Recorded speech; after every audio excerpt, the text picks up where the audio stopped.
on my left.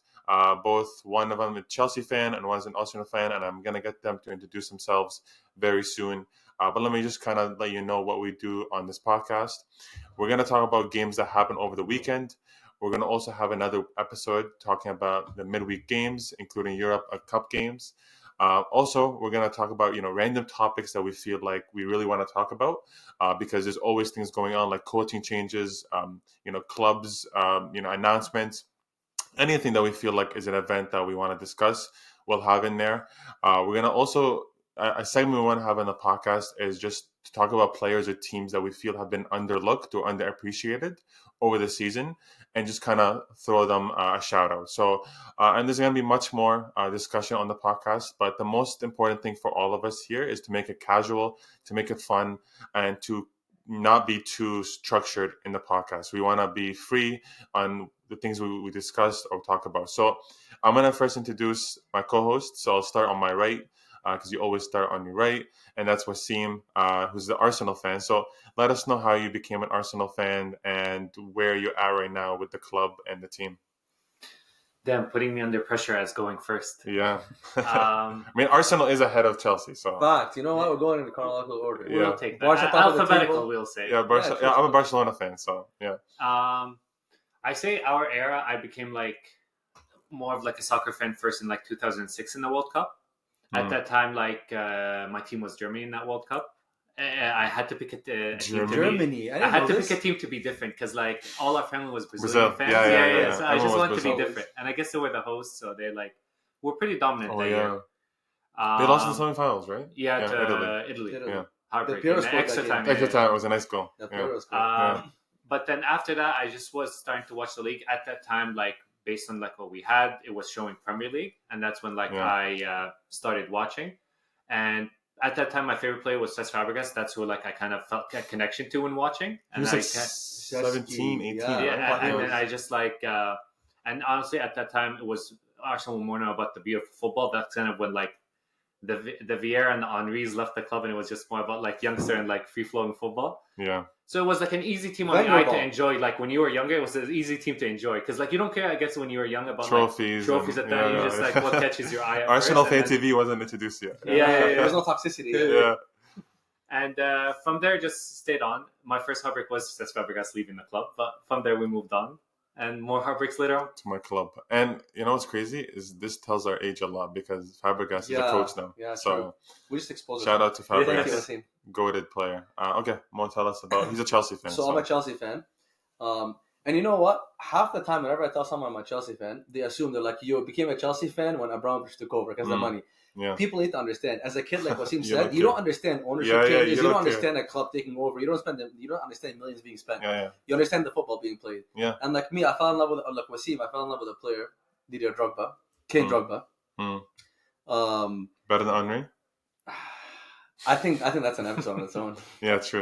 I think that's an Versus. Yeah, we'll do an episode like that. That'll be a nice episode. Yeah. Top strikers. Yeah, especially. But yeah, I fell in love with Drogba when I was watching the African Cup because I'm Egyptian and I was watching Egypt. We played Ivory Coast.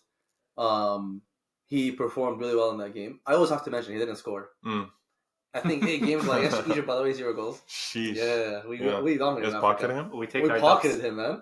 But I wouldn't say we pocketed him. He played really well. We just had an elite keeper. But yeah, Drogba caught my eye, and then I started watching him, following him. Before the Premier League, I would watch Champions League. I remember going on the UEFA Champions League website, and it was a really clean website. And I enjoyed going on it, so I started tracking the Champions League before Premier League, and then I watched Drogba. It was his second season at Chelsea, 2006. He wasn't firing as much as he did later on, but he still had that target man play style, which is absolutely love. Yeah. And yeah, so I started supporting Chelsea because of the king. Nice. I think we were all very similar stories. 2006, 2005, around that. I think that World Cup was really a big World Cup for everyone. I think that's when everyone kind of caught into football, and then you went through a player that you really liked, and okay, what team does he play for? And then you look up the team they play for. So I'm a Barcelona fan. I was a big fan of Ronaldinho. I wouldn't say the World Cup was the reason I watched. It was because of Serie A at the time. I don't know why. I was in Abu Dhabi, and they had Serie A that's kind of the only league they had, and I just enjoyed it. I enjoyed Del Piero, enjoyed the Italian teams, and at the time, Serie A was probably the best league in the world, alongside probably Premier League. But yeah, I enjoyed the league, and then I think Ronaldinho caught my eye on probably some YouTube channel or something where they remember the name song, and then I was like, okay, interesting, I like this guy. Then looked up where he played for, and then ever since I started following Barcelona, and that's the time when Messi came into play, and then I still loved Ronaldinho till 2008 minimum, at least. Like, that was my favorite player because he went to AC Milan, wore the number 80, and I still thought I have it the was jersey. iconic. Yeah. I thought it was an iconic time for him. So Ronaldinho, caught my eye very quickly. But I would say I was like a Del Piero fan first, then Ronaldinho, then Messi. Was like, okay, this guy is probably the best player ever. That at that age, I knew he was unbelievable. He was special. He was special. So I fell in love with the club, and of course, the club was stacked: Eto'o, Xavi, Iniesta, Busquets, all these players, Dani Alves. So at the time, I really did enjoy the team. So that's kind of the introduction of who we are. I'm sure you guys will learn more about us, more episodes you listen. We're gonna throw a lot of crazy opinions around, and you will be pissed. So listen, come at us. Come at us to Twitter, and it's unfiltered. They're not crazy opinions in my book. Listen, Wassim has crazy opinions. Not crazy, but there's a lot of biasness here. Yeah, maybe controversial. Biasness here, allegedly. So we'll keep that for you guys to decide and listen in. So if you have any questions, I'm going to put our Twitters down below, and you guys can follow us, DM us, whatever you would like. So first, we want to talk about the games that happened throughout the week. And the first game that happened was on Saturday. There was no real other games other than Real Madrid, Barcelona we want to talk about. An iconic game, huge game for Barcelona to kind of prove that, hey, you know what we did to Bayern wasn't just because Bayern, has a new coach, company. Even though I thought, Bayern played really well, in my opinion. And we'll talk about that later on. I thought Bayern played really well, especially the first 60 minutes. We just, took over after that. And that's going to be a discussion we'll have later on. Just today's episode, we're going to discuss Champions League, but in the future, we'll kind of go into another episode on Thursdays typically and talk about Champions League or Cup games throughout the week. So 4-0 for Barcelona against Real Madrid. I don't think a lot of people expected that much dominance. Of course, some Barcelona fans thought, hey, you know what, we're playing really well. We're going to dominate Real Madrid. I did not think we're going to beat them 4-0. I will not lie to you, especially the first half, 0-0 first half, and Real Madrid had a lot of chances. They had a lot of chances to just kind of start off the game with a goal, especially Mbappe. That's a whole topic on its own. So 0-0 at half. And, of course, at the end it was 4-0. So, first I wanted to discuss Mbappe. Listen, Mbappe is a great player. No one will ever doubt Mbappe being a great player. Is he Madrid level? Is he a Madrid level to take them to the next heights? Because let's remember, I know they had no striker last year, but he's technically replacing Benzema. Technically, he's replacing Joselu. Yeah, from technically, last season. Yeah. But I mean, I know what you mean. Long-term forward, he's supposed to be replacing Benzema. But are we being harsh because this is his first season? Honestly, La Liga is way better than League One, in my opinion. Mm-hmm. Like always, I thought that. So is he just adapting to a new league?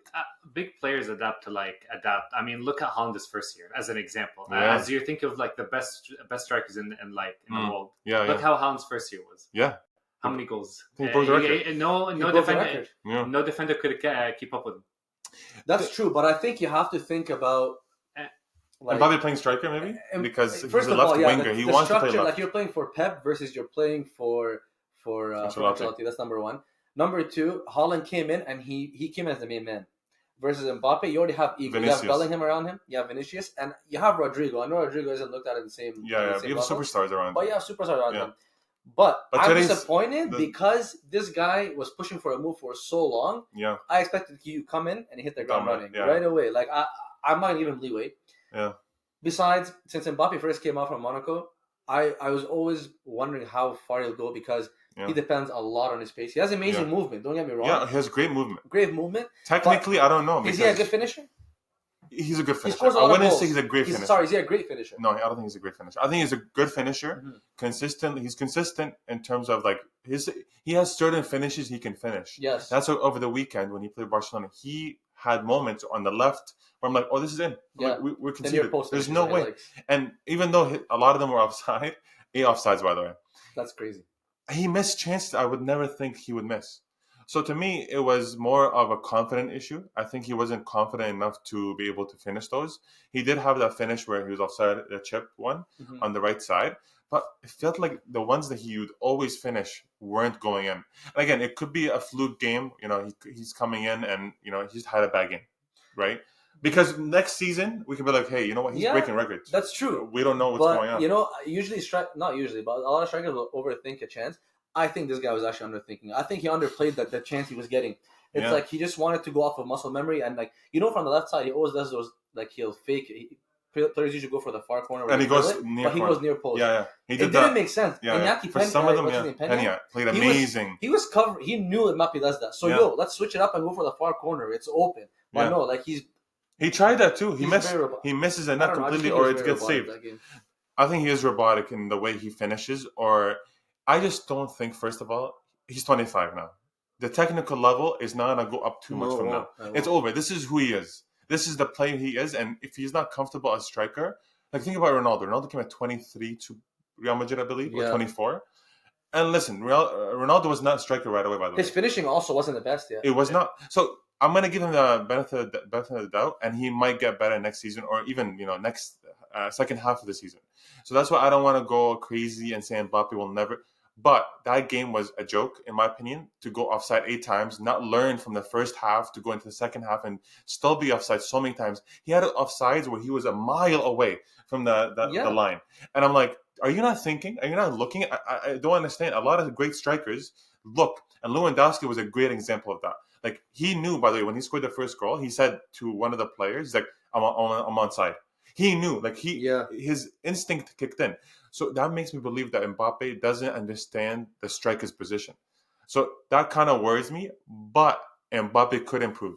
And the thing is, he's not slow. Like, he doesn't have to, like, exactly. You have to question his IQ. He can get there. Yeah, he can you have to question his IQ. And by the way, think about the center backs in the back or defense. Balde is the only one that can keep up with. And I think Barca started getting a lot of confidence from catching him offside, because you know how we were talking, obviously, like we were texting. Yeah. And I was saying, like, it's kind of risky playing the high line. Oh, it was risky. But once you catch a striker 2-3 times, you get confidence in his head. This is like the equivalent of a striker scoring a goal. Yeah.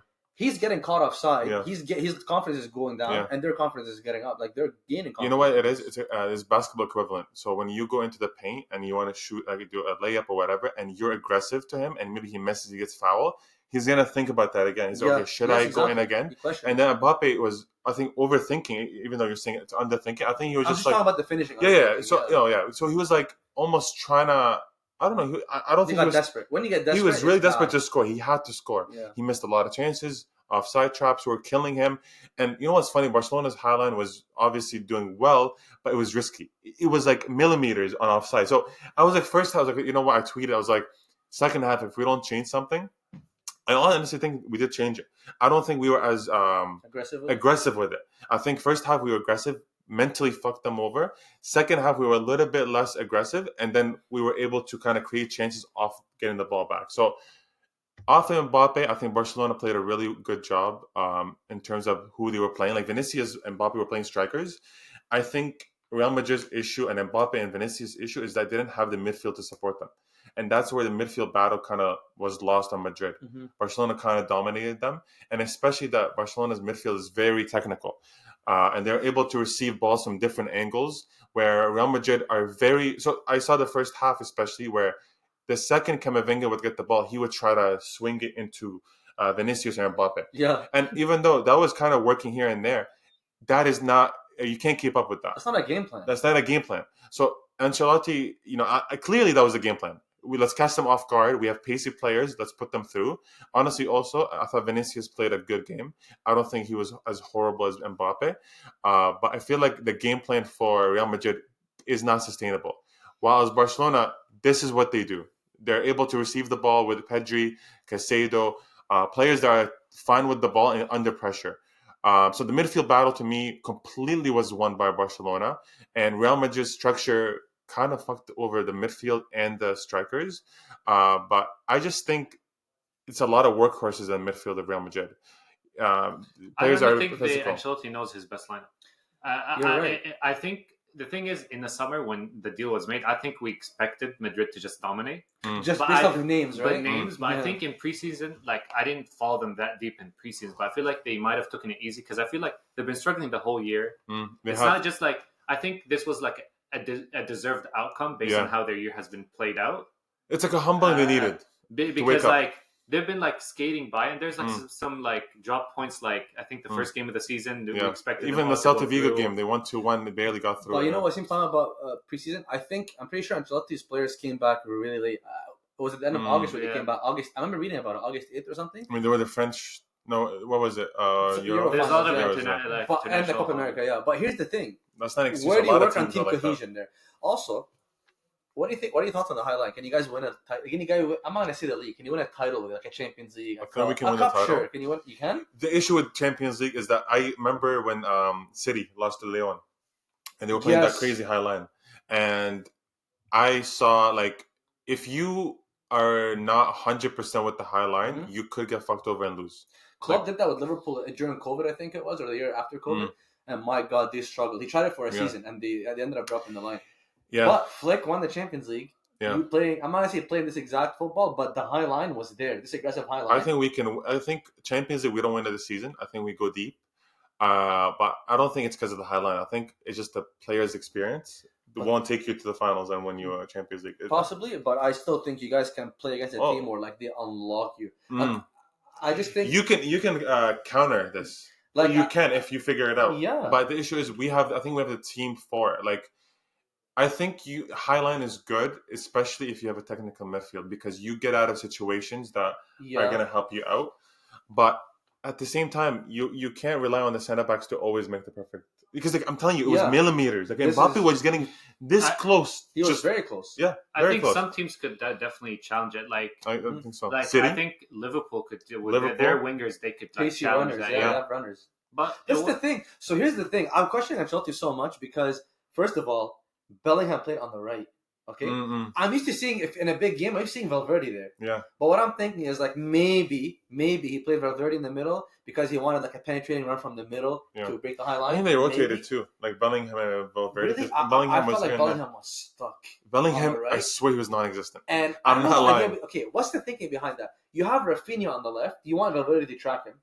And you have Vasquez, by the way, who was scared to attack. He was so worried about Rafinha that he stayed back at all times. Yeah. So Bellingham had no help in terms of like an overlap or an underlap. Yeah. And then going the other way, he wasn't helping Vasquez out. It was atrocious. Yeah. Valverde belongs on the right. Valverde, in those kind of games, at least. Valverde definitely belongs on the right. Bellingham, the issue is I honestly think we dominate. Like the midfielders we have are way more comfortable to get pressed. To play. Yeah. Oh, Barca when they're passing the ball around, it looks beautiful. Yeah. My God. Man, for me, Madrid definitely need to get a fullback. Ferland Mendy's not. Ferland Mendy's not. That was one of the points I had. No, Mendy is the biggest weak point. Like even Vasquez, by the way, is better than Mendy. He's better because Vasquez has some experience, even though he didn't play well this game at all. Over the games you see this season, Mendy is the worst player on Madrid. No, he wasn't like that when he first came, was he? No, not when he first came, but he progressively is getting worse and worse. And you can see the Madrid fans always complain about him. He's bad defensively, he's bad offensively. And I remember the first half, he had a atrocious touch. They just flew by him. Yeah. So Mendy has to get replaced. And I think, honestly, they want to go for Davis. I know there's some player they want to go for. Yo, I'm sorry. I know they want big names like Galacticos, but like, I know. They're going to go for Arnold and Davis. It's obvious, right? Yeah. By the way, Arnold was talking about winning the Ballon d'Or. That's pretty crazy. But really? I think that's him hinting at going to Madrid. Madrid, you go to Madrid or Barca, you want to win the Ballon d'Or, right? Yeah. Listen, the other question is, did Madrid screw over their structure because of Mbappe? Like, did they go like, okay, now we have to force a superstar in? Or is this too early? Like, it's October. We're still not halfway through the season. They messed up. Like, at the end of the day, I understand it's a Liga and it's not Premier League. But at the end of the day, you need a player that can play with his back to goal at some points of the game. This is why Bellingham needs to play in the... why don't you just play split strikers and put Bellingham in the 10? They tried that. They did that. I mean, they've tried that for some games. But, like, thing is, I think they want Bellingham to be... We talked about before that Bellingham has good positives, is that his box-to-box ability, his aggressiveness. He has the ability. But I just think when you have Tchouaméni, you have Camavinga... you have to figure out how to place them together well. Or maybe, honestly, you might have to drop one of them. He will not. You might have to. There's no way Perez looks at a manager that he has at Madrid, and the manager has Vinicius and Mbappe and Bellingham, and he doesn't play that. No. I'm saying those three are fine. I'm saying Camavinga, Tchouaméni. Maybe for those big games, you might have to drop one of them. I'm surprised. Tchouaméni, honestly, Camavinga was amazing. I'm surprised Modric didn't start though. Yeah, I think. Who's your playmaker there? Yeah, I was gonna say I feel like Madrid have too many players with the same traits from a perspective like all Apart of them want from to Modric. score. Like who's the creative the one? Yeah, no one who's gonna create for the other. Yeah, People like when they like Bellingham, if he's in front of goal, he wants to shoot. Yeah. Same Vinicius, kind of same thing. Mbappe, same thing. Like sure they will link up with each other, but they all want to like to be like on the these sheet. are three Ballon d'Or candidates. Yeah. So, all together. No, honestly, for me, I would drop Tchouaméni. I would drop Tchouaméni and I would play Camavinga because I like Camavinga better. I think Camavinga is better on the ball and he's better box to box. And Camavinga, by the way, he played left back a couple games. He was a solid left back. He was pretty good. He had, of course, he's still learning the position. It's a completely different position. But I would drop Tchouaméni, to be honest, and play Camavinga. One more thing I want to talk about is Peña over Ter Stegen. And I'm not saying he should be because last year, by the way, he played, I guess, Atletico Madrid. He played an amazing game, then he kind of dropped off. But Ter Stegen has been sus. In this game, Peña has saved us a lot. But honestly, it's such a crazy game to even think about because I don't know what was offside or what was missed. Like Mbappe completely just fluffed so many chances. But you know what? Forget that. Like Peña's sweeper keeper ability. Wow, man. I've heard of him before from last season, and I remember seeing him, and I didn't think I'm like, no, this is a second choice keeper. But yesterday I was like looking him up, and I'm like, damn, this is the guy that played last year. Yeah, he killed it. So I'm surprised you guys kept Ter Stegen from the perspective that I think like deserved or not, he just became the scapegoat of the team when you think about it. So like I feel like you just might as well put him out of his misery from that perspective. Because like even if he's gonna do good, there's no point in it because the fans just officially turned on him. Listen, I think Ter Stegen is a controversial topic, but to me, it's done. It's over. Just I wanted to talk about Ancelotti, but we can save that for like a manager. Managers. Ancelotti, I think he's under pressure now because he's I think 6 points behind Barcelona now. But listen, we always write off Madrid in the beginning, and then they figure it out. And even though maybe it looks horrible, they win the Champions League. Ugly to watch. They win the Champions League, and they're not gonna fire someone that wins the Champions League, and that's all they care about. Madrid is winning. So I'm gonna keep this topic for in the future and see how Mbappe improves. I say Mbappe gets better and better in striker, but do I think he's gonna get close to what Ronaldo impacted Real Madrid? No way. And that's what people expected from Mbappe. But again, we don't want to just say, oh, Mbappe is done. He can't make it here. I think he can.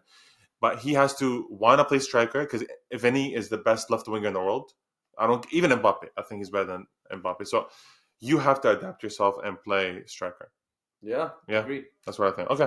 So I think that's pretty much it for the Barcelona-Madrid segment. I wanted to talk about Chelsea-Newcastle, or we want to talk about that.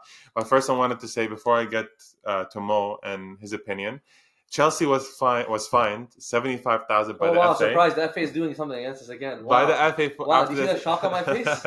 After the first team in the Premier League history, to receive 6+ yellows in 3 games in a season. Which is crazy to me. I never thought that. But you told me another stat. Yeah, I saw a stat on Twitter where I believe Man City was the number 1 team who's being...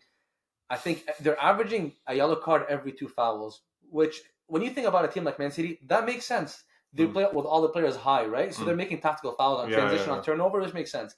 A team like Chelsea, we play high. We do concede transitions. But I'll tell you right now, a lot of the fouls we are making are not yellow card worthy. I don't know. Of course, it could be biased. I'm a Chelsea fan, but I generally don't think so. I'm trying to look at it from an unbiased perspective. I think this episode after the Barcelona game, there's gonna be a lot of refereeing, throwing the referees under the bus, and I agree. The referees are dog shit for everyone, but there's no biasness in my opinion. There's no biasness for Arsenal. There's no biasness for Chelsea. Focus on referees because if you can see the referees. We can make a whole podcast talking about referees. Some teams just simply get ref differently. Yeah, no, I agree with that, but they're just terrible in general. I think they're terrible. Let's go back to Chelsea. Don't give it away. Whatever. We'll accept the fine. What do you think of the game? Was it a fair score? So I'm just gonna say, first of all, I just saw a tweet like a couple minutes ago, and some guy was asking, he's like, "Do you guys think we'd be in the same place had Pochettino still been here. Like, or we No would be way. in a better place. And I'm like, wow, man. I remember how upset I was when Poch was fired. Although Maresca's name was thrown into it, I was so happy. And my brothers at home were questioning it. I'm like, man, I've watched his, the coach's voice? I've watched when he talks about the way he plays, and believe me. Let's stop right there. Remember when Ragnick got hired and we made fun of that episode? Ragnick? Yeah, but Ragnick was not really a manager. Yeah, he was a director not really or something. Manager. Yeah. But Maresca did something in the championship. Also, what made me extremely happy with this appointment, he was on Pep's staff when they won the treble. And you come from a dressing room that knows how to win. You implement that. And by the way, this guy has been very honest in interviews. When he talks about Mudryk, he'll talk about his guy when he's learning our process, but he's learning too slow. He talked about Reece James. Reece James is the club captain. He's loved by all the fans. And he was like, we need him to be a real leader. Like, he's not a leader right now. He's like, we still have to build that leader in our dressing room. But yeah, going back to the game, I'm really happy. I just think the team still needs to learn how to control a game past 60 or 70 minutes. Like, today started becoming an NBA match. I just felt like I'm watching a Poch, by the way. Again. Do you think it's a midfield issue or what? Our midfield kind of underperformed today. But I'm not sure. I kind of put it down to tiredness because Lavia hasn't been fit all season. It was his second game starting this year. Third game starting. He has yet to complete 90 minutes. So I think he started getting tired and sloppy. Enzo came on, but at that point, the game was already going back and forth, became box to box. He could not do anything to influence it. Yeah. There was a moment in time where he put his foot on the ball with control for like 5 or 10 minutes. But again, like referee making soft calls that didn't make it easy. The game became very, very choppy. And Newcastle love set pieces. So them putting the ball in your box causes chaos in general. Yeah. But yeah, I still think we have a long way to go, but we're definitely going in the right direction, and I still believe in I think top 4, top 3 is very, very realistic. Yeah, Reece James played left back today. Oh yeah, but in this system, he becomes a center back on the ball, so it's a 3 in the back and goes to inverts. And I really hope he stays healthy. I hope so too. I love. You know what, man? Like when we were watching the game, with my brother today, I'm like, man, this guy has been missing for 6 months, but he slots back in as if he's been playing every game. Yeah. He doesn't. I don't know. Reece James is special. Yeah, I like Reece James. And he's very versatile. Palmer scored today. Jackson too. Their link up again, amazing. Oh yeah. I don't know if everyone saw the game, but the Palmer goal that was disallowed. Again, Jackson just shows that he's able to turn, make the right pass. And honestly, I don't know what Chelsea fans want. Like, we've seen Chelsea fans sign a superstar striker multiple times and them not do well. Stop blaming Jackson. In my opinion, looking at big names is not it. Stop. Like, you just look at the gameplay. Jackson's from last year, by the way, I understand he was missing a lot, but I defended him for a reason. Yeah. Man. Like on the ball, forget his finishing. Of course, it's a big part of why we cannot finish in the top 4. But this guy is amazing. The link up he does, the hold up he does, he can run a backline on his own. He made Saliba struggle last year. Van Dijk, Konate, like he will play against any center back and give him a game. He's determined. No, I like it. And Neto and Madueke are getting better and better. Madueke is still, I don't know. I'm still hesitant about it. Madueke is inconsistent, but I don't know if he has another level up from here. But where he's at right now... Who would you start over Madueke? No one. No one? No one. You like the starting 11? Is this the starting 11 that you beat? The left side is still not Neto? down pat, but Neto looks like his first choice again. Then his second choice and third choice being Sancho and Mudryk. Yeah. What about your thoughts? Honestly, the team came miles away from what it was last year. Just from the perspective of like the chaos, media stuff, backroom stuff. Like, think of how like last season, like I can like picture Chelsea how last year when all of them were fighting over a penalty. Right? Didn't it seem chaotic last year? There was so much chaos. Now you don't think of that. It's just what's happening on the pitch is what's happening. Right? That's it. Like it's just 11 people playing football and like playing for the manager. He was able to like manage the dressing room pretty well. You had big squad. He sold who he wanted. He kind of put everyone in their place. And even when you said about like the Conference League squad, he has like his own kind of B team, which is not even a B team in my book. Not a B team. Great team. Their cup team is like can be in the Premier League. Bear in mind that team doesn't have Lavia and Palmer and Reece James registered. Yeah. And Fofana. Yeah. But you guys don't care about the Conference League. I think he cares about it, but I think it's his opportunity to rest players and give players time. Like I looked at the minutes for spread about amongst the team this year, and everyone has played similar minutes. I think outside of like maybe like the key player like Palmer getting injured, for example. Yeah, Chelsea's like the one team in the Premier League that has depth in each position out of like the top like. And you know what's funny? Even the top 6, You know what's funny? People were laughing when this process was being built, and you know what? At times, I'm not gonna lie to you, I was doubting this because I'm like, where are we going with this? But Clear Lake, since they came in, man, they've missed. I'll tell you, they've missed probably with like 2 or 3 signings. But the signings they have made, man, we have 2 squads. Look at everyone right now. You guys are saying we have 2 strong squads. Yeah. So it took a lot of investment. We sold a lot of players. And yeah, man, I'm very happy. Listen, it must be nice when somehow you're selling your youngsters. I don't know why, for like 30 plus million, and then your club just keeps like spending what, like 1 billion in like I'm telling 6 you, years. Our what's it called, academy is La Masia 2.0. We call it La Cava. And then signing players for 8 years. Yeah, don't at me. Don't at me. We have elite players coming out of Cobham, by the way. Colwell, Reece James. Mason Mount was good until he left us. Yeah, you guys had Colwell's from the academy. Yeah, Christensen when he went to Barcelona. Like, our academy is very decent. Really, Christensen? Musiala. Our academy is strong. They're very strong. Yeah, I think Chelsea's going the right track. Hopefully they keep on winning. And I would like them in top 4. I would like them back in Champions League. Please. I don't want no bummy team in Champions League anymore. Please. Obviously, whoever gets in Champions League deserves it. But I want the Big 4. I want the Big 4 back. The traditional Big 4. Yeah, exactly. Okay, let's move on to United. Then we can go on to Arsenal's game. United. Well, I think the major point we wanted to discuss. Don't sack him. Was Ten Hag. Don't sack him, please. We want you to stay. We want you to stay. You have to sack him. You have to. You're 14th. I'm sorry. And you guys don't play good football. It's not like you're playing well and you're losing. You're playing horrible and losing. And the team looks like shit. And everyone's playing. I don't know how they spend more money and get worse each year. You know what's scary? Ten Hag is one of the managers that actually controls transfers at his club. And this makes me wonder. I'm like, man, I'm not going to say all coaches have horrible talent ID, but my God, this is why sporting directors exist. Yeah. Managers don't have time to. Not all of them do. I swear there's a bigger market than just Ajax's first team. Yeah, exactly. He doesn't have time to watch. They're missing out on so much talent, man. Yeah. Mazraoui's playing well. Mazraoui's playing well. Yeah, but what's I'm sorry, man. Like, he's not going to take you. Not take you to the next level. We're literally seeing what Ajax would do in the Premier League at this point. That's so true. But look at the team. Eriksson is starting, and I'm not trying to shit on Eriksson, but like my man started starting. Yeah, Eriksson started today. Zirkzee, Ahmad, and Lindelof came on today.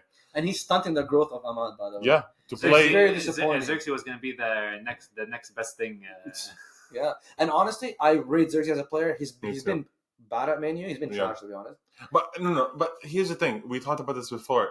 When players are not playing well, all of them not performing. It's the manager. That's what I'm saying. It's the manager. This guy ruins careers, man. He has ruined careers. I'm sorry, but like Rashford looks like shit. Honestly, though, he can change it. I keep him. No. Yeah. In case Sir Jim Ratcliffe is listening, we want you to stay. I think you sack him. I think the team is just not going to go anywhere from here. I think the supporters lost confidence. I think, honestly, to me, it looks like the players. Our team is in a 5-year process. They're still in a 3-year process. It's fine. But you know what, though? There's no identity in Man U. Like, I was just telling you off air, I'm like, at Chelsea, man, with Enzo, you can tell. Oh my! Like football's beautiful to watch. You know what the players are doing. You know what their positions are, and you know what the end goal is, and you know how they bait players into a press. And Man U, I genuinely do not see anything. Chelsea, there is progress in like the first 2 months. Yeah, Emery's shown progress in Villa. The new coach in Brighton, who's like 2 years older than us, is like. Yeah. But you gotta question. Okay, I don't like sacking players mid-season. To be honest, managers. Yeah, I don't like sacking them, but.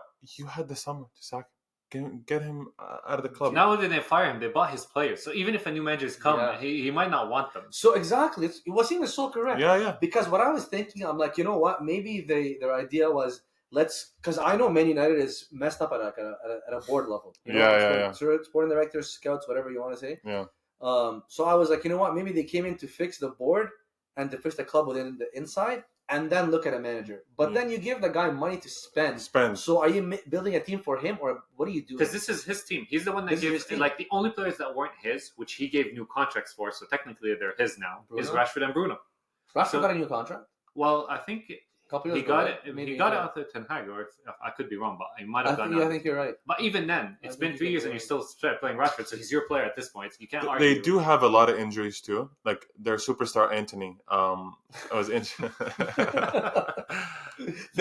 They do have injuries like Malacia, Meno. Yeah, but Malacia. Shaw.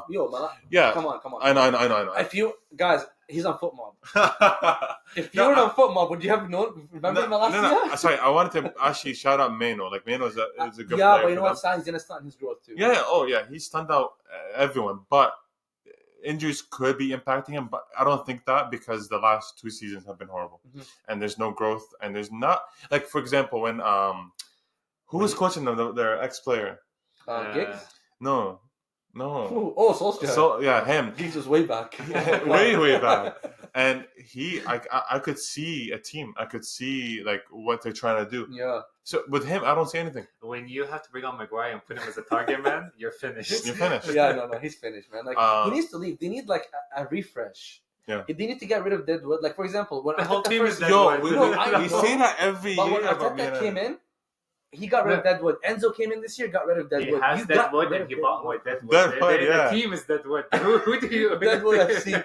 The whole team is Deadwood. Like I've been saying, you should have sacked him in the summer because now it's almost too late. We had combos with Tuchel, and apparently Tuchel didn't actually accept them. Maybe something happened, and he's the one who said he wanted the England job. I think that's probably a better job, especially if you're trying to win a World Cup, and maybe it's time for him to go international. I've always wanted like someone like Mourinho to go international. Like so, it'd be nice to see him.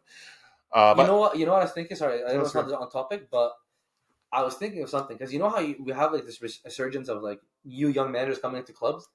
Now international football, it seems like the old club managers that we grew up on are phasing out into international. I would love to see Pep and Mourinho step into international. Especially Mourinho. I think Mourinho would fit it perfectly. Oh, me too. Yeah. I think that personality. I don't know, man. Mourinho managing 8 games a tournament. By the way, Tuchel's the same thing. He's dangerous.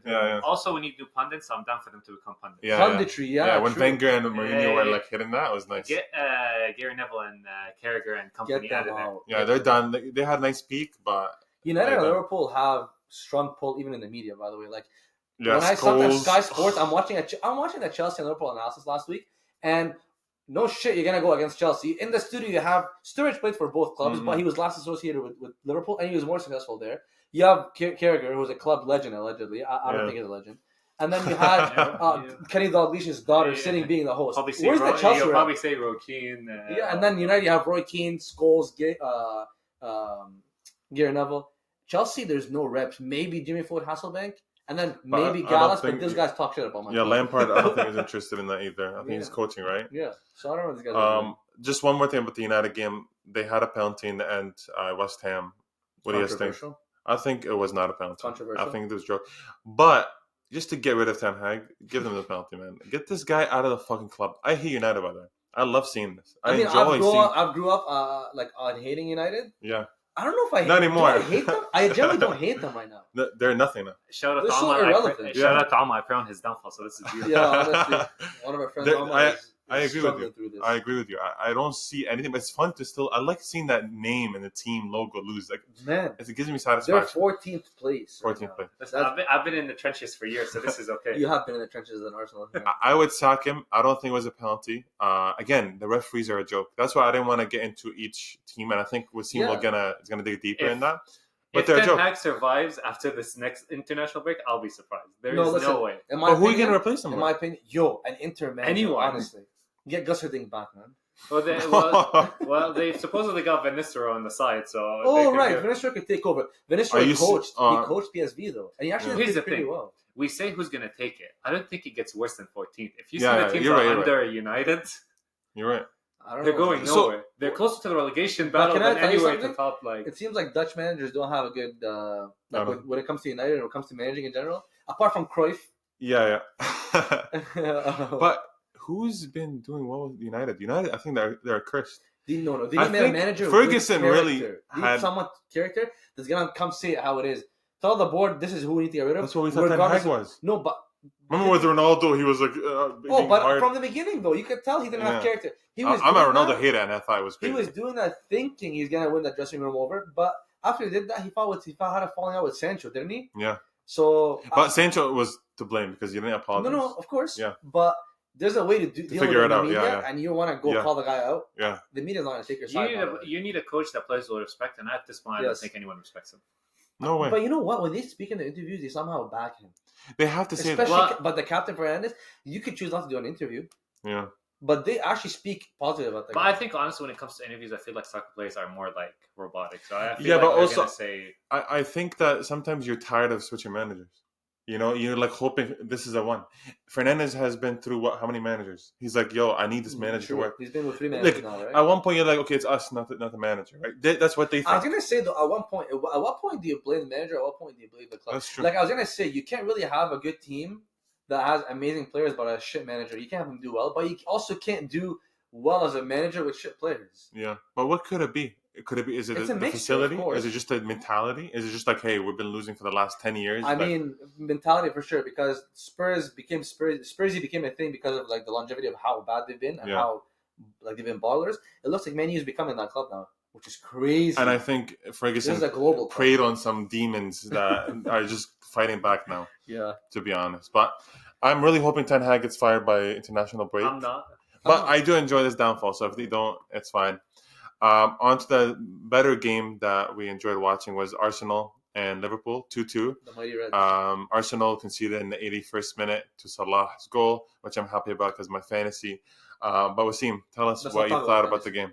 Listen, first and foremost, I know referees are shit. fuck the refs. Yeah, fuck the refs.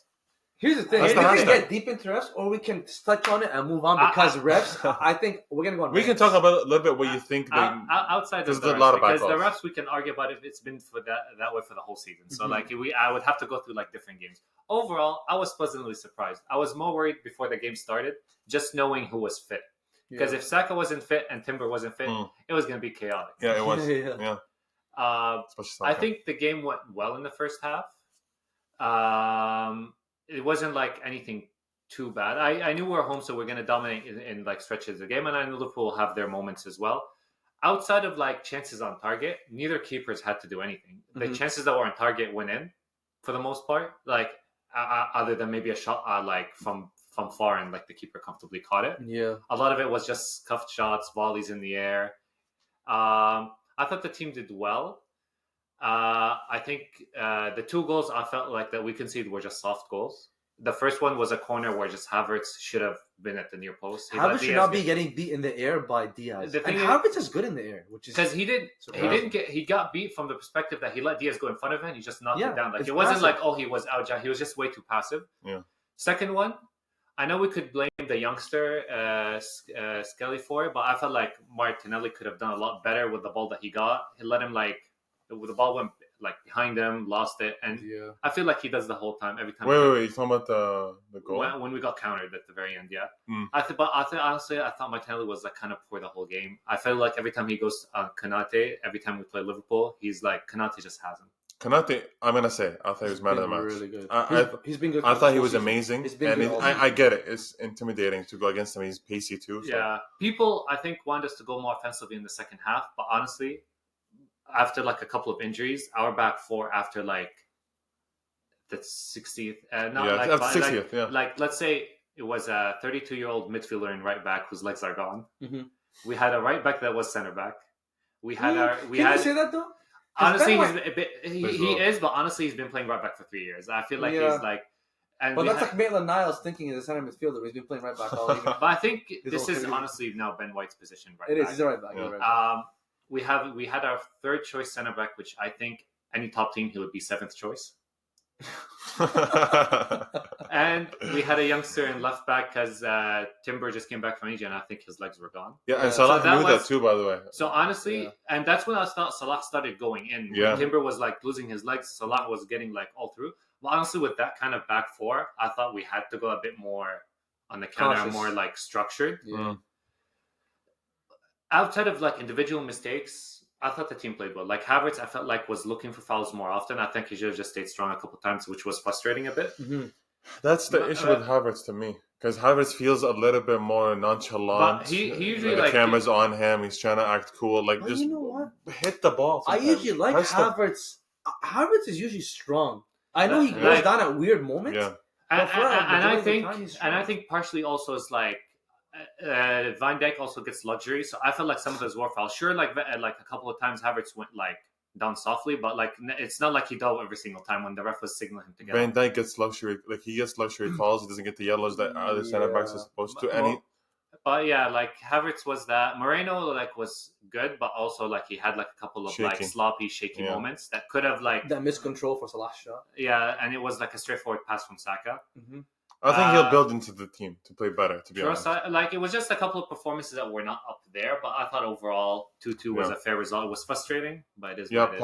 Partey played really well against Diaz. Listen, That was I nice. am a big fan of Partey, man. And I right won't lie. back, or is... I'm a big fan of Partey in general. I know Wassim doesn't like him, but man, like he's not that midfielder is gonna like I don't know, like find like a last ball or anything. But this guy's he's extremely confident, number one, and he's an amazing 1v1 defender when he's playing in midfield, Yeah. which is why I think I can trust him out wide. Yeah. Like when you watch someone like Calafiori, who's a really good player, he's actually a good defender through the middle. But when you put him out wide, he's not comfortable, right? Yeah. Now look at Partey; he's a center midfielder, but he's comfortable defending out wide against Diaz. Yeah. I think Diaz got past him once. I think the Partey. issue with Partey wasn't that I hate him. I think like You want to use the R word. the most times we like needed him the most, he was injured. Yeah. And I personally don't want to sacrifice Rice being an 8 for Partey playing a 6. If their roles are switched, I wouldn't mind that as much because I need Rice to play in the 6. But here's the thing: to Really? play in the 6, Rice of all, I think Rice. I think Rice is more comfortable I in the see 6. that. I definitely see that because Rice is he's comfortable on the ball. But in my opinion, to play in the 6, you gotta be brave enough to actually pass the ball forward. Rice does a lot. Man, Yeah. Rice. You can tell his first thought is sideways or backwards. So many times he can take the ball on his weak side, his left side, and turn and drive. He doesn't do that. This is why I think Arteta doesn't use him there. Yeah. Whereas Partey does. He uses his physicality to actually break like forward. The ball. I don't like Partey in 6, and I also think Rice is a better 8 than a 6. Rice or is a I'd rather ball put type, Rice in I an think. 8. Yeah. But I know what you mean, because I think you don't want Partey in 6. I think, but honestly, overall, I think Liverpool should be the more disappointed one. I know they can think of it. Oh, it's a good away point at the Emirates. Yeah. But they had their full team. We didn't have our major center back. We didn't have our playmaker. Yeah. Our best player was playing injured. Yeah. But you know what's scary about Liverpool? You guys are missing You know what's scary about Liverpool? They play like this and they still pick up points. So what happens when this team actually clicks? Yeah. I think they've clicked though. But But honestly, I think they're clicking. They're clicking. Maybe, but man, off the ball they are suspicious. Like their press, I absolutely hate their press. If you look at it, it's a line of 4 players in the front. Who was lined up? So Boslai, Salah, Nunes, and Diaz in the front. I think if One our long passing ball was and Ben White broke that press. if our passing was a bit better, we got out of their press really quick. No, It wasn't exactly. Like that bad of a press. Exactly. No, Liverpool's. That's what I'm saying. I don't think their press is cohesive yet. Like I think once it becomes a really structured press, I think this is a team that actually becomes scary. But yeah, even scarier than they are now. I think it was a game of just their best player, honestly, like for us was like Partey, in my opinion. Yeah, their Partey best is player fine. I felt like was Konate. Like when your players are like your best players are like Yeah. kind of defenders. It is what it is. So draw fair result. Like yeah, I'm still that disappointed. I think a few calls just triggered me over the edge. Well, we don't have to go over them because I'll stay here for hours. Yeah, legit. It's hard not to talk about criticize referees. Yeah, we saw a lot of bad calls from the referees, in my opinion, throughout the whole weekend. And I think it's just not just big calls. It could be the small ones, too. A small, stupid foul they'll be calling. Or the corner that Arsenal should have... I know, again, I don't care if they're not going to score that corner. It's an opportunity. They don't need to add more rules. Like, when you start booking players for kicking the ball away, now people, when they're watching, they're going to be looking, oh, look, this guy kicked the ball away. Yeah. Where's the yellow card? So, and like, I think refs just, at this point, just bring abuse to them. Oh, they Themselves, do. yeah. They do. Like, the thing of, like, the goal that was disallowed, but obviously he whistled before. You either whistle right away for the foul, or you keep play on till the end, But and then you see what happens. We thought you don't whistle. The rule is because of VAR is that you don't whistle till the play goes on, and then you do it, and you look at VAR. My gripe with that call is that also, like, Liverpool players just played on and didn't complain. Like, the guy that was allegedly fouled Spuzzlei, he didn't even call for a foul, put his arm up or nothing. Yeah. It just played on. But do you think he called the foul because it's a regular foul? Like, you know what I mean? VAR is supposed to look at penalties and red cards. No, like, he just called it as a foul, but, like, he almost called it a foul once, like, the ball was, like, through to Havertz. Yeah. So, like, he didn't call it right away. He just called it almost, like, 3-4 seconds after the play, like, kept going. Yeah. And he pulled it back. Yeah. I just thought you could definitely argue that it is a foul because, like, Kivior kind of did, like, jump on his back. But, like, Spuzzlei did not, like, shield the ball, didn't, like, go up to jump for it, but he just stood there. So I felt like it was, like, a fair thing for, like, Kivior to contest. Yeah, no, I agree. I thought he should have been able to contest, and that's not a foul in my opinion. But I think that Arsenal, of course, showed that hey, when we have Saka, like we can score, we can create. But I think they're missing Odegaard very badly. I can't believe some people said we played better without Odegaard, or the team didn't need Who says Odegaard. that? Twitter, it's some Twitter. Some British comedians that have channels say that, but we don't want to beat them yet. Maybe once we get bigger. You guys need Odegaard. Oh yes, sir. Lee Gunner. Odegaard definitely is missing, and when is he coming back? They're saying they're pushing to maybe after the international break, which I'm assuming that's going to be the timeline, which is an issue because the next 2 fixtures are Newcastle away, Inter away, Chelsea away, so might get bad very quick. I'm licking my lips for that Chelsea Arsenal game at home. First time in a long time I'm confident for a game. One team is Arsenal. Very structured. One team goes off attacking, so we'll see how it goes. Yeah, legit. It might be a toxic game with 2 teams that all love a booking. We can see though. That's the thing. 2 teams that love a booking. So there's going to be cards going on. The refs are going to be confused. Who do we favorite today? They're going to be shit for both. They have a agenda against both clubs, so I wonder who they will choose. Another game we wanted to kind of not discuss because we none of us watched the game, but the Inter 4-4 Juventus. I think Yildiz, that's how you say his name, scored 2 really good goals to get them back for a tie. I think it's a great result for Juventus. Again, their results in Champions League is not showing. It's not the same as what they're doing in the league. Again, Juventus is slowly coming back. They have some great players on the team. Of course, Inter, even Napoli now they're first place, but Inter is just a better team than Juventus. So I think this tie away from home shows that they're going through positive change, especially with Motta. I think he's doing really well. So it's nice to see Juventus coming kind of back to the top 4 and, even competing for the league. I think there's still a long way to be able to just dominate the league. But they got to step up more in the Champions League. But yeah, Yildiz, I think, great 19-year-old rising star player. And overall, Inter should be disappointed in my opinion. You're 4-2 up, and you've got to play better. Well, this is a Juventus team that's conceded 5 goals in 9 games. They haven't lost a single game yet this year. Yeah, it's a lot of ties. That's a lot of 0-0s. Yeah, I love Motta as a coach. I think he's only going to get better. He was at Genoa last year. He ended up top 4. Yeah. Yeah, he had Califoria and Zirkzee, by the way. Yeah, he had them. He likes ballers. Yeah, no, this guy is very, very solid. We'll see what I'm surprised he doesn't want Pogba. For Juventus, I think they're just. I think they just want to get it out of the way. Yeah, they want to move on. I don't think so. It makes sense. Coaches, when they come, they want their own players at that point, which is crazy to me. I was thinking about this today when I was sitting. I'm like, man, a player like Nkunku has been good for years, right? 3-4 years, been solid. I'm like watching from afar as a fan or whatever, even as a manager. Enzo Maresca was probably watching him 3-4 years ago, probably at home thinking yo, this guy's good. But then you come to a club like Chelsea and you're starting a name like Nicolas Jackson over Nkunku. I side with, by the way, it's an absolute right choice. Yeah. But it's crazy to think that wow, man, some players which you think were absolute stars before you manage them, you come to manage and you're like, and then this is my style and this guy fits my style. I'm gonna have to play him. And maybe Nkunku gets better and better in this system, but he won't. He's not like Nkunku. Do you think he's gonna stay? No, Nkunku leaves.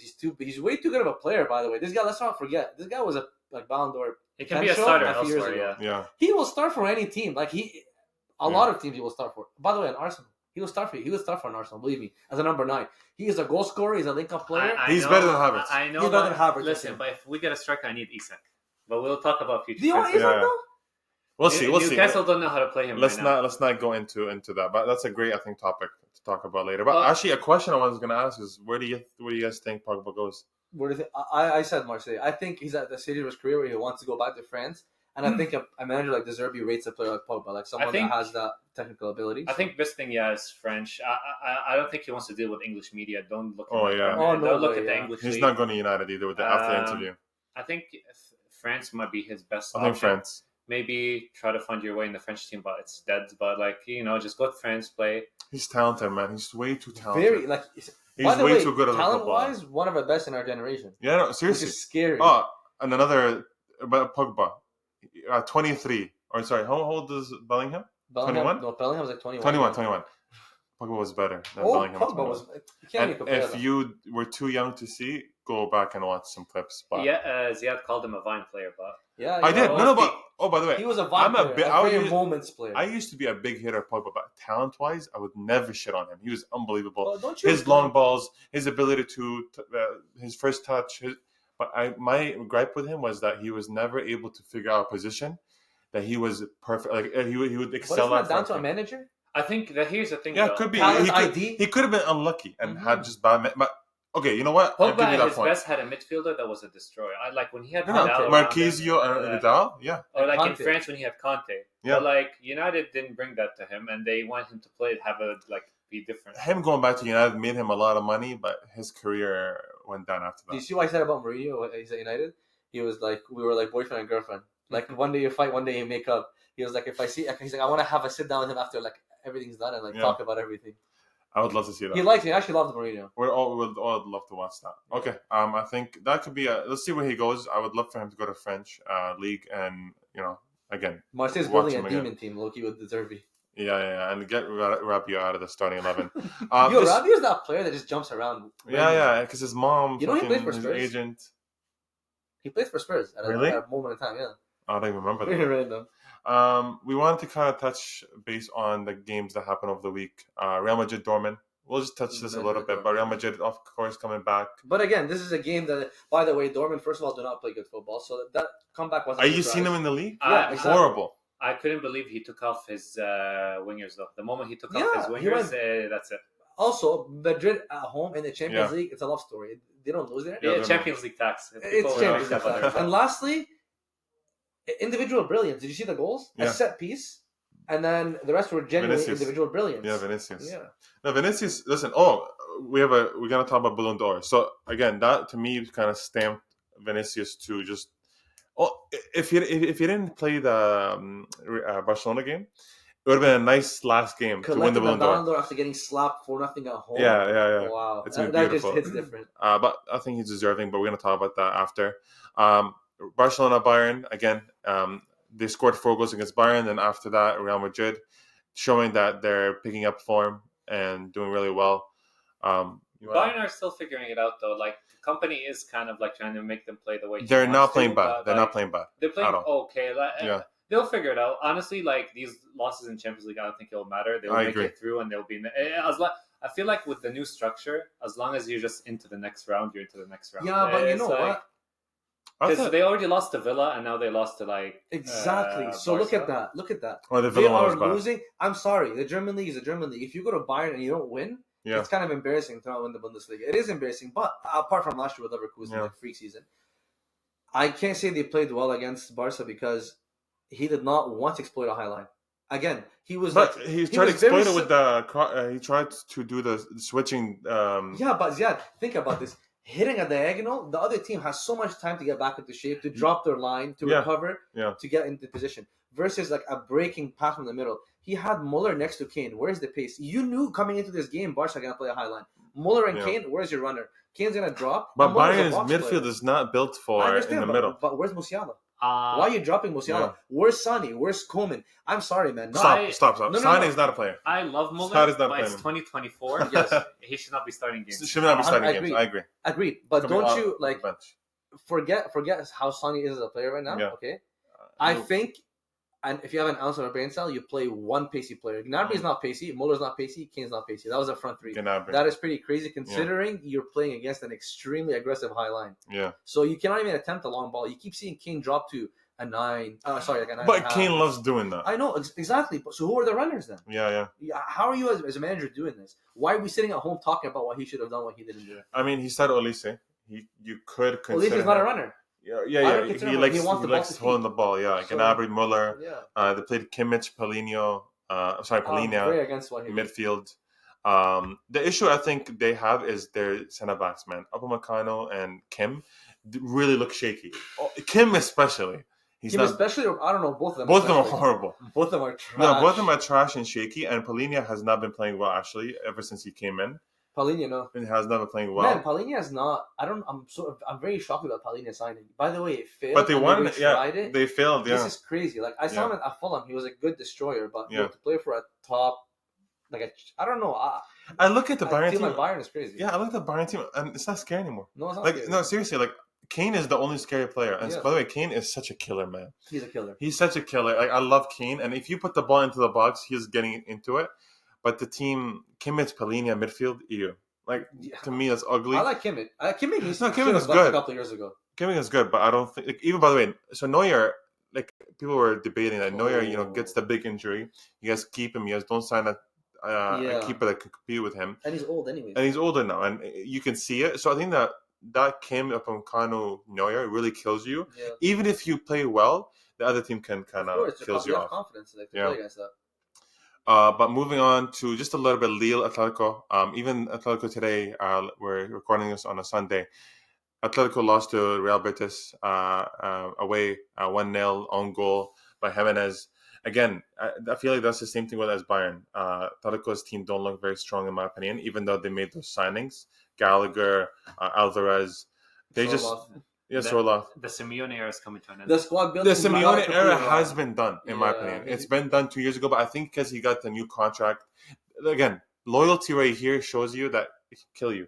Because they've been so loyal to Simeone, giving him whatever he wants, giving him the contract. It's like a Wenger thing, eh? Yeah, honestly. Don't disrespect my boy. No, I actually think it's a Wenger thing because you're into like that. My boy, Baba Wenger. But yeah, I agree. I think it's like a Wenger thing. But I think, listen, this season you get rid of him. And by the way, give him a nice farewell. You don't want this to be a disaster. He might get top 4 again, but the team just doesn't matter. I think he just got you as far as you could as a club. Yeah. And I don't think he has because he doesn't have anything he could have dreamt of. I don't see this Atletico Madrid team anywhere near another like Champions League final or like a league. No. Because Madrid are like, even though they're struggling, they're young. Yeah. So they're gonna dominate. Barcelona and like too. Barca's like young and they're gonna dominate.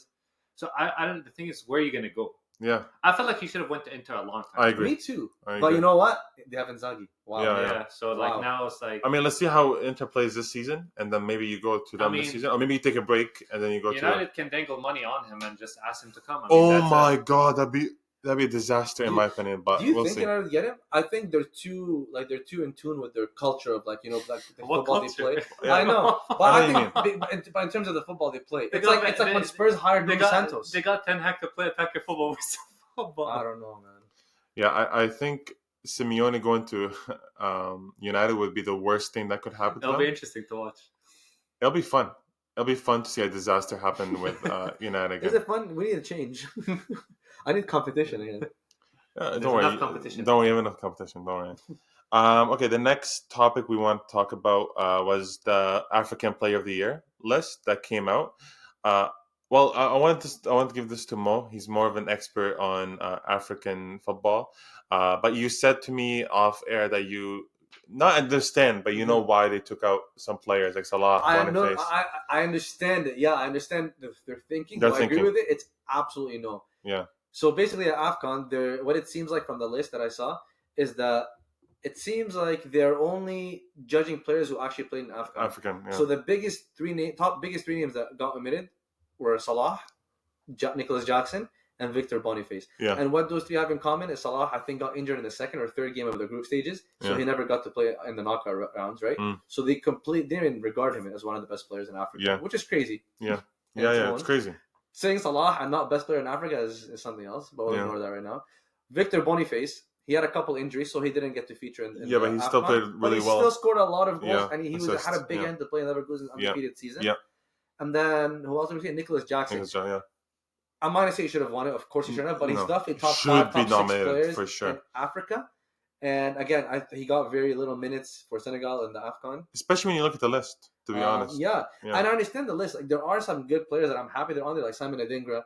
Yeah. There's Cyril Garassi who killed it with Stuttgart last year in their good season. Yeah. But then I look at a player like a Hakimi. Why is Hakimi on that list? Yeah, Hakimi. Why is Amin Gouiri on that list? There should be a conversation about Hakimi. Yeah. Hakimi should be nowhere near. The media loves Hakimi, and I think his PR team is one of the greatest PR teams of all time because they're able to just kind of put him in all these lists. Yeah, all his these name is amongst the best players his in the PR world. team is living off of his pace card in FIFA and Morocco's good year in the World Cup. Yes. 2022, by the way. Even Morocco's good year. Like, it wasn't. Down why is he? him, you know why he was a standout? He was a standout because he is the big name there. But when you look at the team, everyone actually had a hand. Think about it, he was the captain. And Ziyech killed it there. Yeah, think about it, he was the captain. He took penalties for Morocco. Yeah. Oh my god. And like that shows you that they really wanted to push him to be like the star player. Yeah. But as a right back, I think alone in the last 7 years, Salah should be top 3 automatically. Man, automatically. you know, And I'm Automatically. being generous by 7 years. I don't want to like push my luck, but like Yeah. last 7 years, Easily. automatically top 3. You know what's funny too?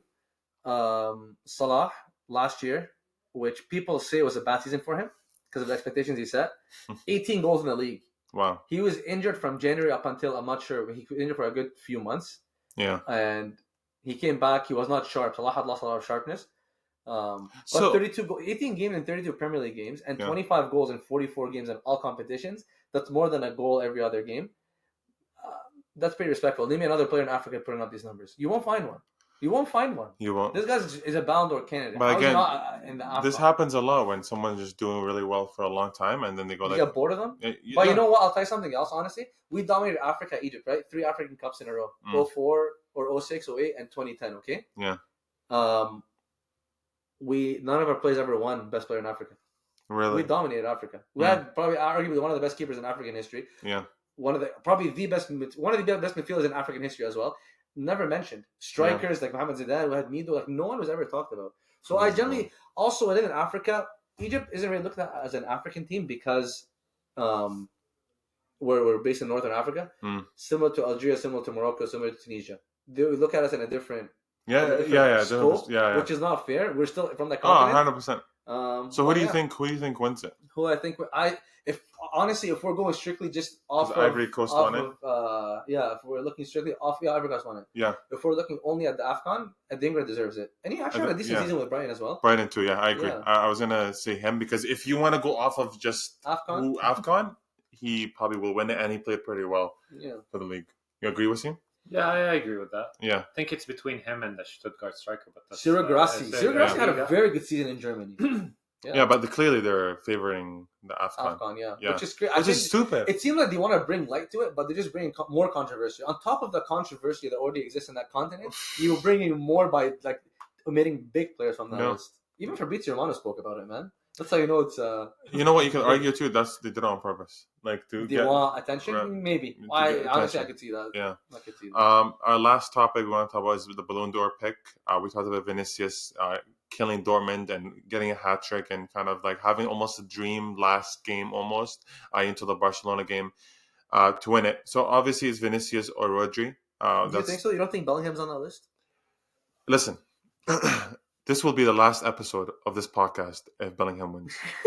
I swear to God, I will not come. You guys can do it together. I short-lived the fairy tale. No, listen. If Bellingham wins it, football's dead, and I don't want to watch football anymore. It really will leave a bad taste in my mouth. Pause, and I just will not like it.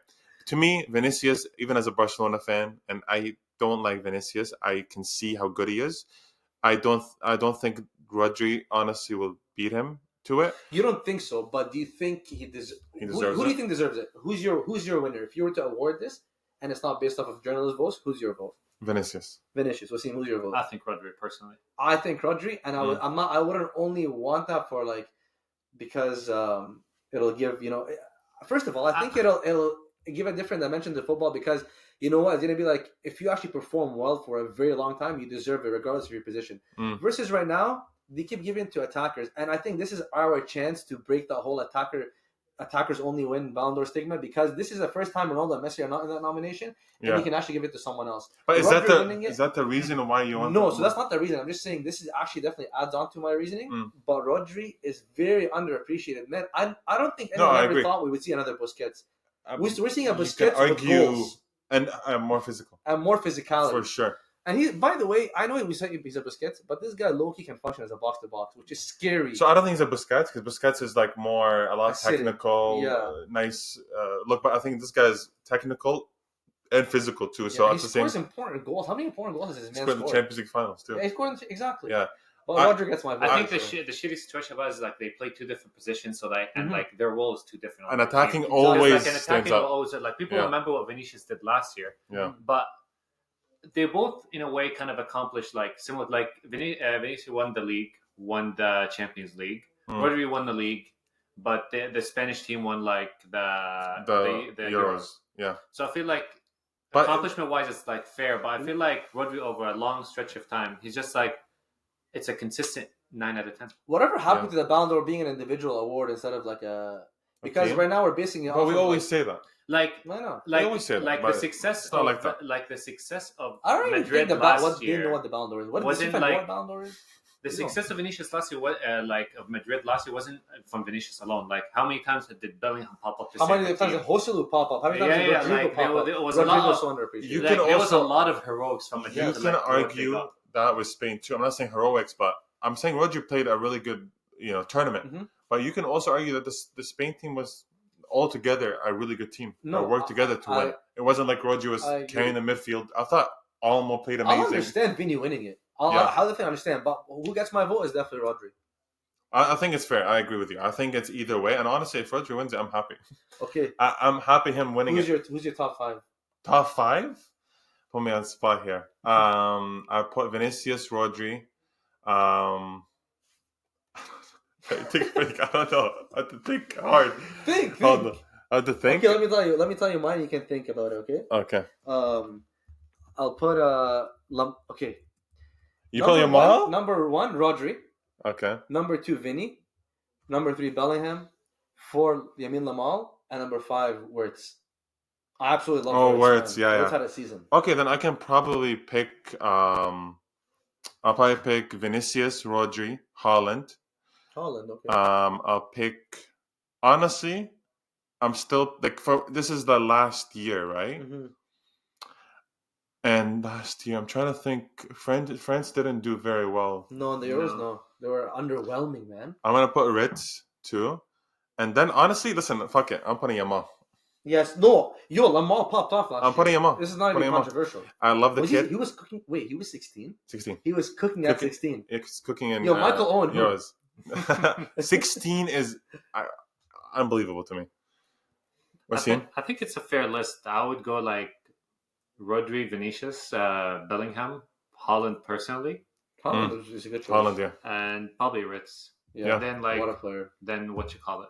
Yamal, close to 5'6". Yamal's, I'll put Well, Yamal Saka. gets a shout out from Wassim. Wow. I'll give Saka my 7th. Every time Yamal does Yeah. something, I message Wassim about Saka and him. So Listen, the thing with Saka, every new winger somehow has to get Compared to compared to Saka. Saka's generation. Okay, but before we end it, let's just agree that Cole Palmer over Saka any day. Yeah. Oh my goodness. Saka can't catch a break. First, now it was Foden. Now it's Palmer. Just give But him. you know what's disrespectful? They're comparing Saka to Salah.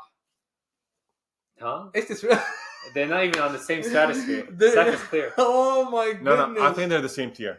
No, they're not. They are there. No, they're not. Especially now. No, they're not. This guy's been doing it for 9 years. Oh, I'm this saying guy now. has been doing it for 2 years. 3 No, I'm years. saying this season. Yeah, overall, Salah is a Yeah, better but player. Salah's 33 at 20 whatever year old is catching up to him. Sure, Salah was a better player at the time. Yeah. of course.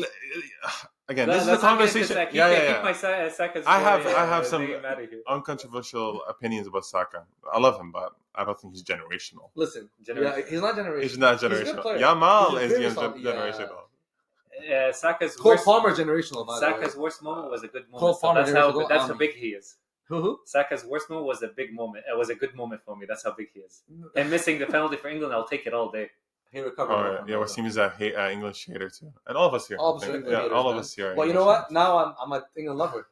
Tuchel's back. Tuchel's back. Okay. One more thing I just want you guys to shout out. Maybe an underappreciated team, player, coach, whoever you think, and then we'll just wrap up the Let's do a episode. team and player. Yeah, whatever you want. Like Who's he beat? Let's go. to me, Wassim go. Oh, damn, being put on the spot again. I think Yeah, you for- started it. You gotta end it. I can start if you don't No, have no, one. I'll go. I have Yeah. one. I think for a shout out for me, I want to give a shout out to Mbuemo. Yeah. Fantasy By the way, an Fantasy African king. player, eh? Let's Fantasy go. My king. man has 8 goals this season. Fantasy You know, king Haaland for is a freak. We don't like compare him. We But just he has look more after. goals than who? So now apparently he has the same amount of goals as Man United as a club in the Premier League. That hurts. Dagger right there. Shout out to Omar. Yeah. You want to shout And out a then team? a shout out, which is not really like I Shout want out to to him. say either underappreciated, but Aston Villa this year are like going under the radar nicely, even in Champions League and in the league. Mm-hmm. I think their players are coming up in big moments. They have Duran, who's coming off big, even though Watkins honestly started the year off. But when you have Duran coming off the bench scoring a goal, Yeah. giving them big wins, and they even honestly, it showed when they beat Bayern in the Champions League too. I agree. No, I think that's a good shout out, especially if you play fantasy. Duran and Mbuemo have been doing really well. Cooking. My shout out would be Marseille, even though they lost 3-0 today to PSG. Not the best game for them, but I do like their starting 11 and I like the way they're playing so far. They're third in the league. Shout out to Greenwood, even though, of course, he has some stuff outside of football that we won't discuss. I think Greenwood has been playing really well. Today they played really awful, and Greenwood actually was subbed off a half. Hooked. But yeah, I think they're an underappreciated team. If you ever want to watch like a League One team, I would watch Marseille and Greenwood. And mine, of course, Egyptian player Omar Marmoush. He's cooking this year in the Bundesliga, playing for a 6th or 7th place team, by the way, in the Bundesliga. He stopped scoring with Harry Kane at 9 goals. Yeah. He didn't score today, unfortunately. He got a red card. They had a sending off. But yeah, man, I recommend definitely watching this guy. He's really good.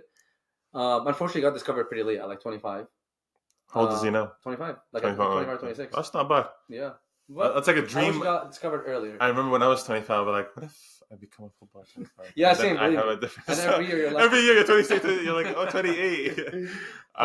But you're gonna be surprised about team I want to shout out Barca, because I know for a fact, even myself, this year coming into it, I was like, Hansi Flick absolutely shot the bed with Germany. So I'm like, is he done? Is he finished? Clearly not. It was Germany. And then even when you guys beat Bayern, first of all, I remember me and Wassim, when we were sitting and we were talking about the games coming up midweek, about the past week in the Champions League, we're like Bayern, and I made a joke about the 8-2. I'm like, 8-2, or what was it, 8-1? 7-1? 8-2. Yeah. I'm like, 8-2 all over again.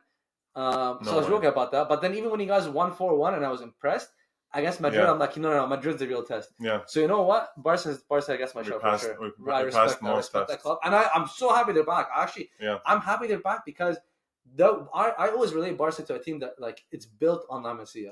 So when I see a player like Casado, by the way, Kubarsi.